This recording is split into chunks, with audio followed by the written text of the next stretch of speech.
How people play chess moves against you in a professional setting.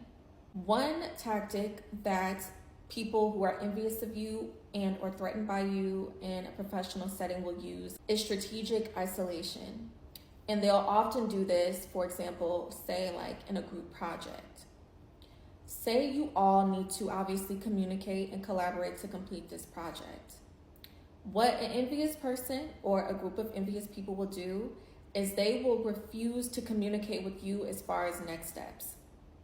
But they will be behind the scenes communicating and collaborating with one another to make sure that they're all on the same accord. But when it comes down time to submit and or present whatever this project is, it's designed to make sure that their target looks as if they were not trying to contribute to the group and or they were incompetent. Now, what is important is that, of course, we take into consideration other things, whether it be, flooded emails, technological issues, but in this instance, it's strategic because everyone else is on the same page, but this person who has been isolated isn't. Another example is timing.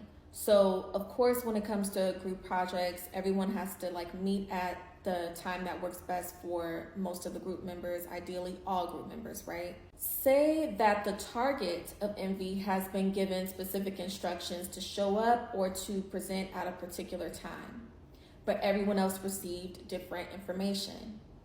There's oftentimes too, this isn't always on purpose.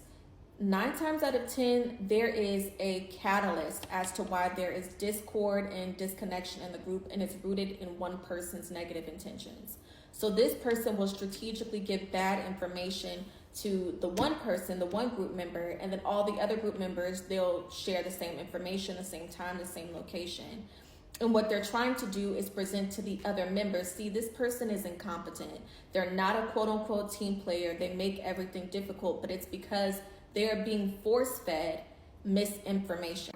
And the third example that I have is when people strategically downplay or criticize your ideas, your contributions, your efforts, just to turn around and take the idea for themselves. And this is why often on this page, I talk about how imperative it is that you preserve your self-esteem, your sense of self-worth, your sense of confidence in these kind of environments where these tactics and strategies are prevalent. Because if you're not careful, while you're allowing this person to influence your sense of self-worth and your contributions, you don't even know that you are sponsoring, you are building them up to promote and progress. Your efforts are the reason for their progression.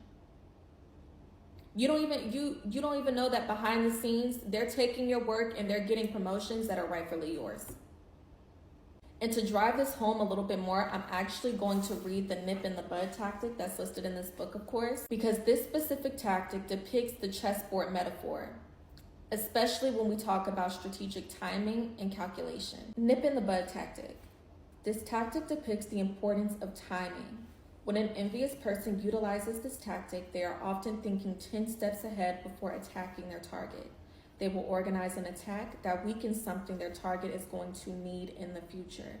It can be their self-esteem, credibility, or reputation.